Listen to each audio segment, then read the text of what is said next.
As an actor, he achieved notoriety in his first film, Primal Fear, and garnered an Oscar nomination.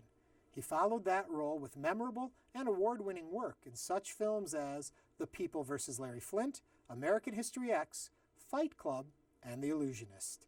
Outside of acting, he is an environmental and social activist, and in 2010 he was named Ambassador for Biodiversity. Hello, I'm Ernie Manouse. Coming up on Interviews, our conversation with Oscar nominee and Golden Globe award-winning actor Edward Norton.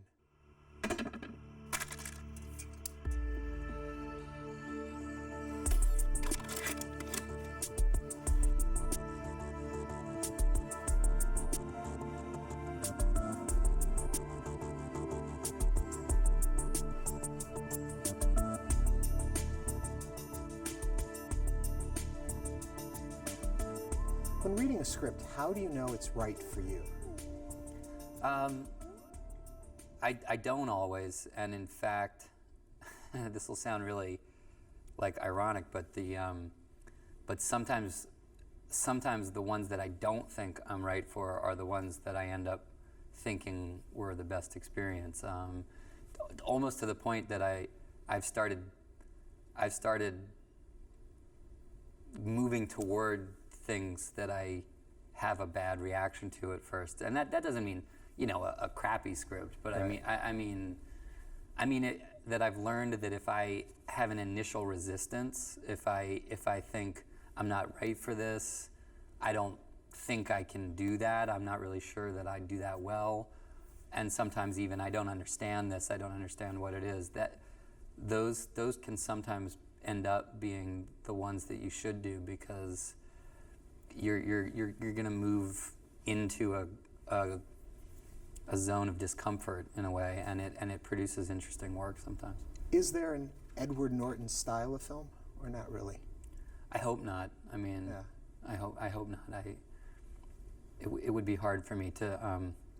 That people have brought up to me the idea of connective tissue, of thematic connection between some films I've done, but I can't really find the pull between like Death to Smoochie and Fight Club. So as long as I can, as long as there's ones I can,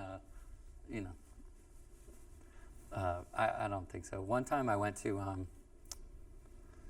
the best answer to that question that was given to me actually was I went to the Shanghai Film Festival once, and they were running a pretty substantial series of films I had done, and I liked the selection they had picked. They were a lot of ones I really liked, and I saw that there was a banner. They had a banner under it in the program, and I turned to someone. I said, "What does that actually mean?" And they said, "Oh, that's the title of the film series of your films." And I said, "Well, but what does it say?" And they said, "It says the search for the spiritual center in the new youth generation." Oh, that's pretty good to take. So I was like, I started laughing. So that's what I'm going to say from now on is my films are about the search for the spiritual center in the new youth generation. It's pretty big for a business card, though. Yeah, exactly. I had heard that when you looked at Stone, the script for Stone, that you read it, put it away, wasn't taken by it, came back to it a few times, and then got involved in even rewriting it. So what makes me wonder in all of that process is, what is the nugget in there that draws you to it? If at first you didn't get it and then you reworked it, why that script? Yeah, there's never to me a set process on a film. Every film's different. It's like every film's a different chemistry experiment, and there is a different there's a different balance.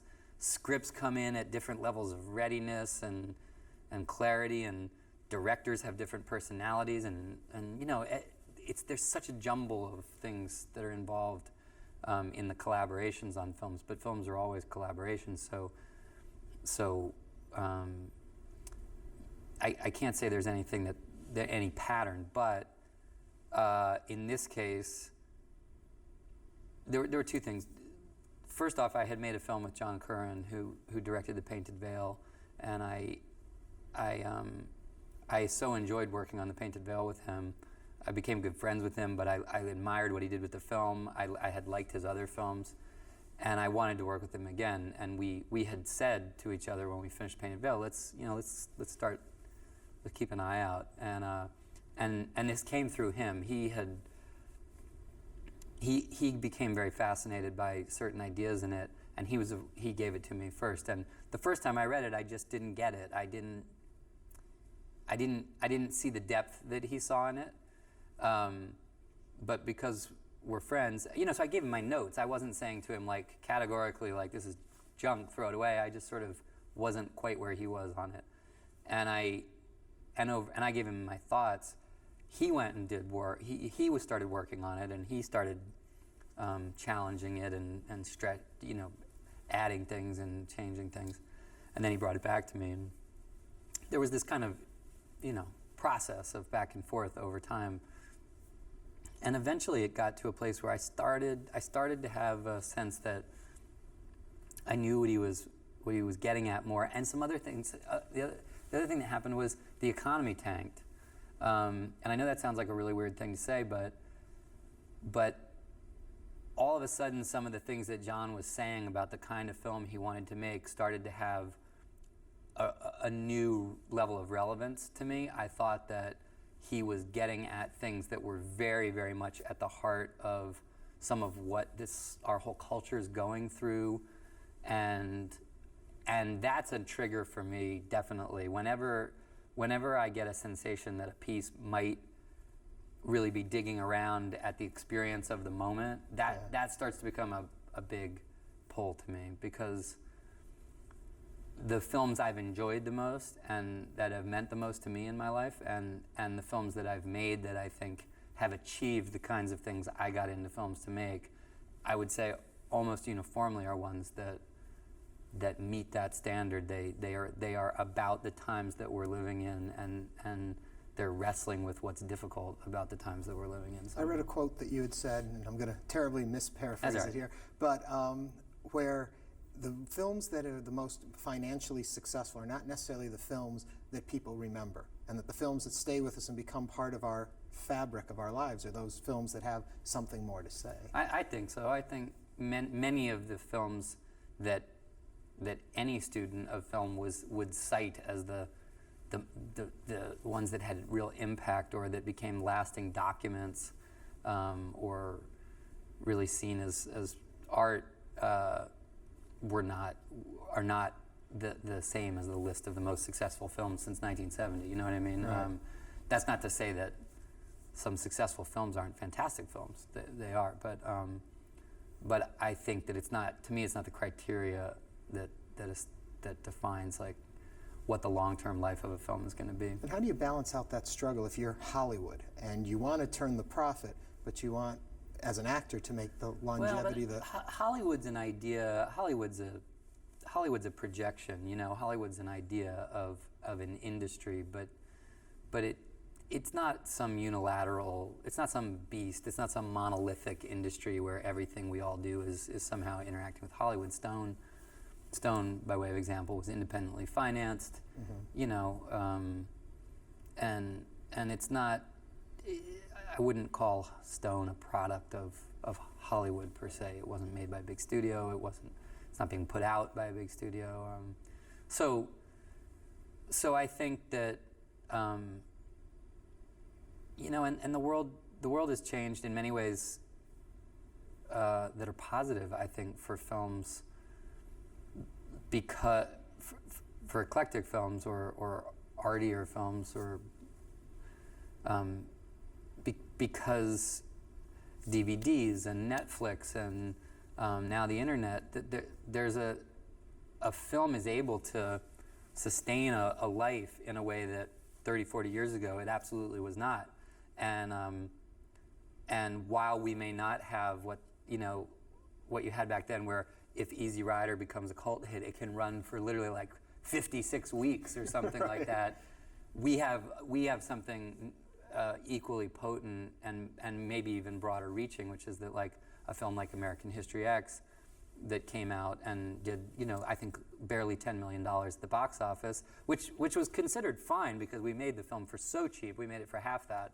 But at the same time, that's become this, I think someone told me it was in the top 30 rentals of all time at Blockbuster. You know, and when you go through those kinds of experiences enough, it has a settling effect on the pressures you feel that come from the industry, because you realize that there's this way that films live and form their own direct communication with audiences, and that sometimes those ones are the deepest ones.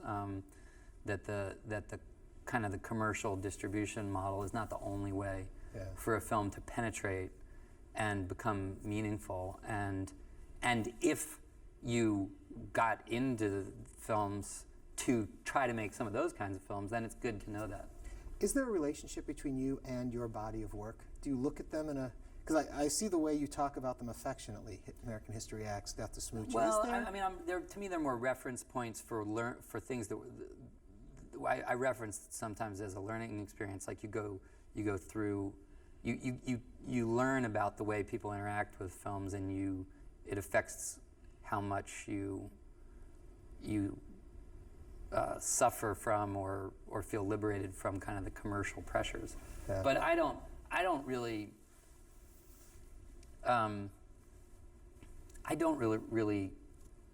interact with a body of work. I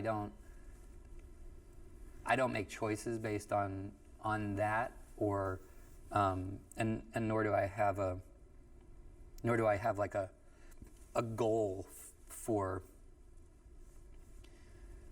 some way I would like them all to stitch together. Mm-hmm. I think that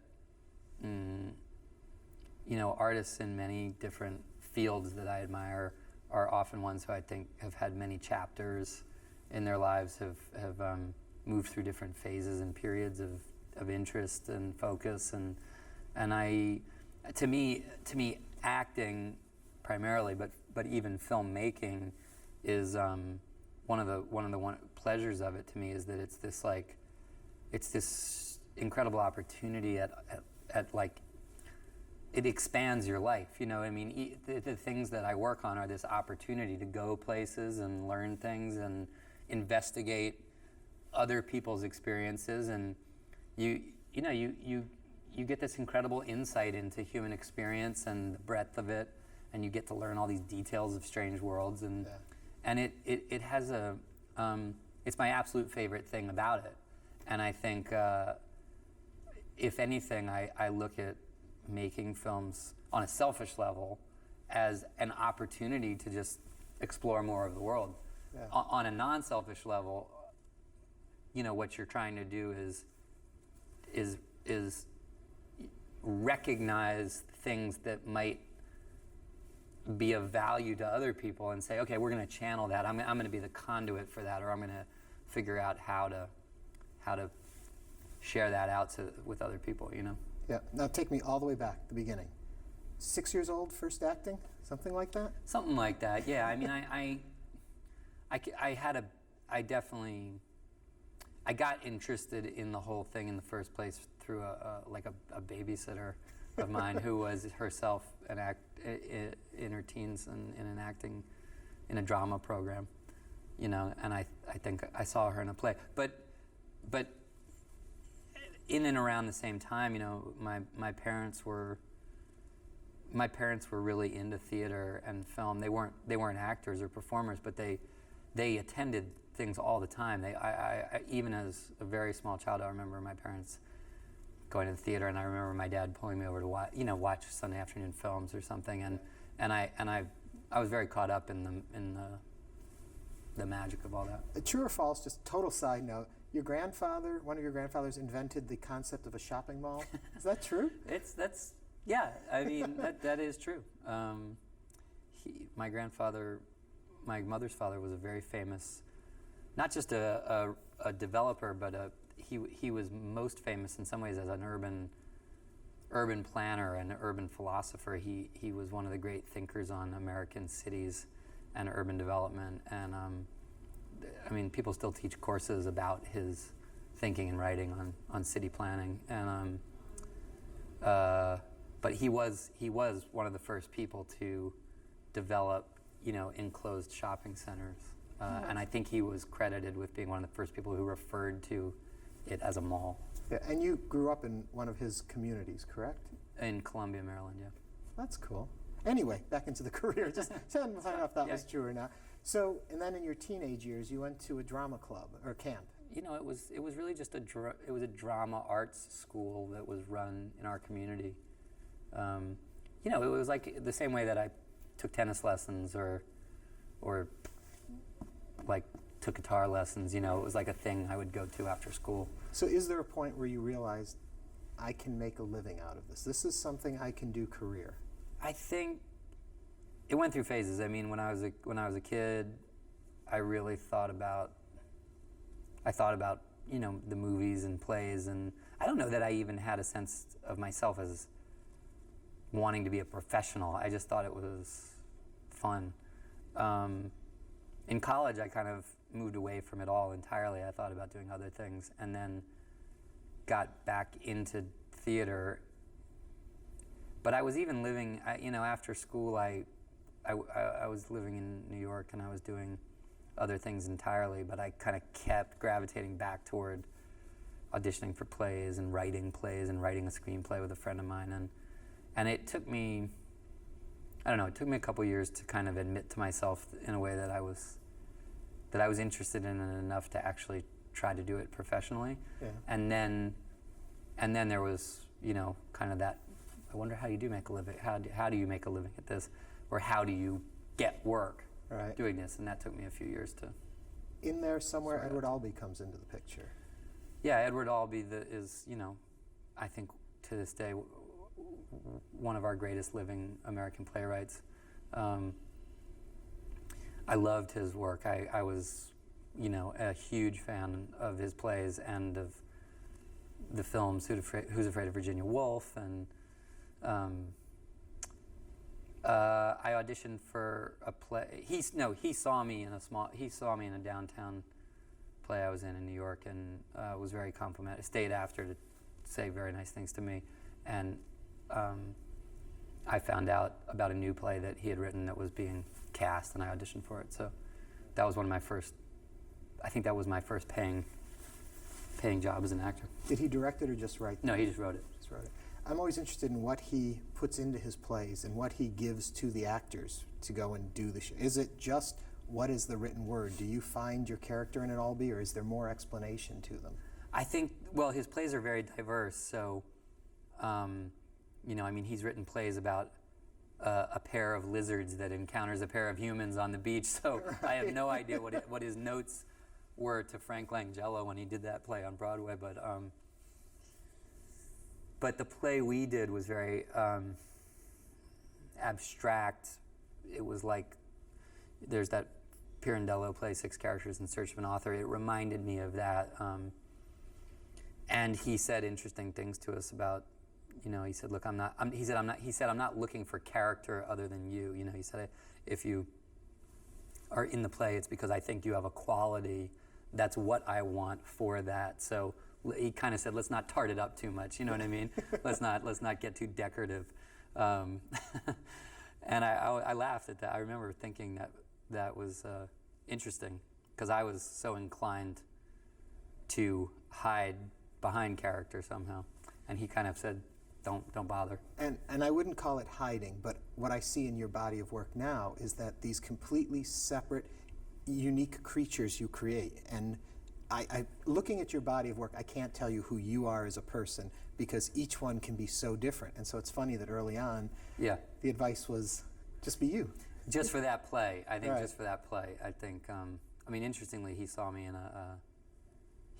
a play by the playwright Brian Friel, the Irish playwright, and it was an Irish play, and I think I remember I think he thought I was Irish, so I think he was surprised that when I wasn't. Which brings up another question for me.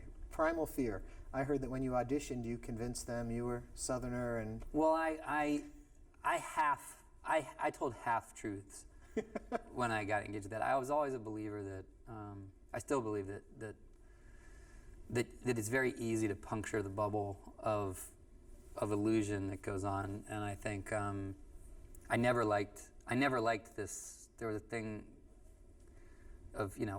come in for the audition and then chit chat and then do your thing. And I always thought, what a great way to ruin everything I'm about to do, Yeah. So I used to try really hard back in those days. It was an instinct I had to sort of say, like, let's not ruin everything right before we get started. And if I couldn't do that, when sometimes I realized I wasn't going to be able to sort of control the way that I got to audition, then I started thinking, well, screw it, I'll control it by not giving them anything other than the thing I want them to see. And so I would go in as close as hanging already sort of in character, and I would try to hold that until we were done. Yeah. And in that case, on that film, I do have roots in the South. I have roots in Kentucky and in Virginia and in places like that. The character in Primal Fear, I figured I would locate it in things that I knew and understood pretty well, and I just thought there's no reason they need to know anything about me other than that. Looking at your filmography, I'm surprised at how early in your career was The People versus Larry Flint. Yeah, I thought that was much. You think, but that's pretty early. That was the third film I did. Yeah. Reaction to that film for you? I love that film. I think that's one of. As a fan of Milos Forman, not my own films, I would say it's one of his really, really great ones. I like all of his films, but I would say for me, Cuckoo's Nest, Amadeus, Ragtime, Larry Flint. I think he's one of the masters. In fact, that was another example actually early on in my career. I got sent that script and I didn't like it at all. No knock to the guys who wrote it, but I didn't get it. I just didn't. And then I heard Milos Forman was going to direct it, and he was one of my heroes. One of the people. I think I showed Milos that I had a journal entry from years before. I was so admiring of his films. I think I'd written something like if I could get a job carrying lights for that guy, I would carry lights for him,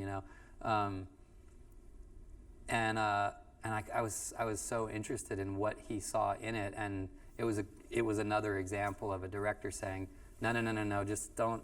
You're not seeing this. It's much more than the script. It's bigger than that. It's deeper than that. And his articulation of it was what pulled me into it.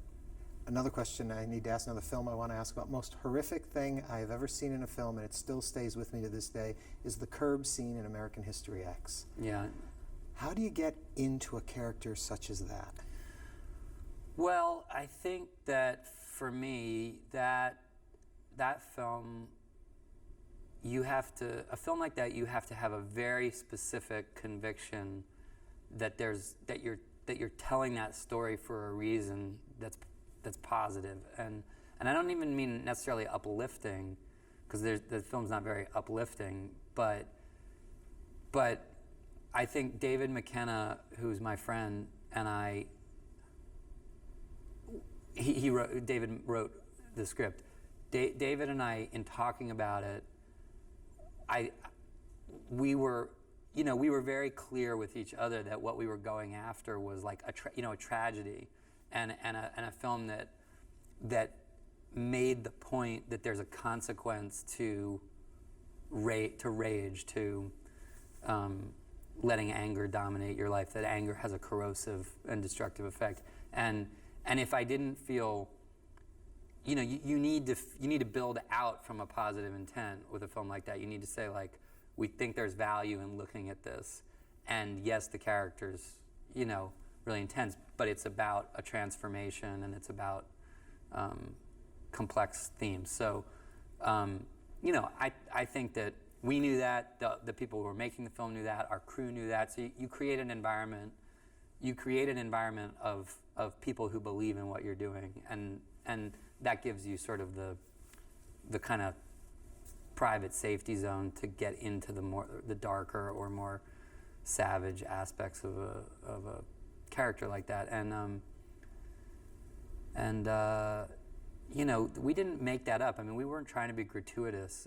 David had pulled a clipping about that an incident. I think that's what makes it so startling and upsetting, is that you're not going over the top. You're giving people what's out there. Yeah, It's very much. We tried to be pretty rigorous with it, and I think, you know, to me, the number of people that we've had come up to us, write us about the impact of the film on them, it has affirmed to us that we were going after good things. I think, you know, Amnesty International was using that film for years as part of their discussion on hate crimes and things like that, and so I always felt I felt it was risky, you know, in some ways, but we were pretty committed to the idea of a contemporary tragedy, you know, and at the time, I remember talking to David saying, like,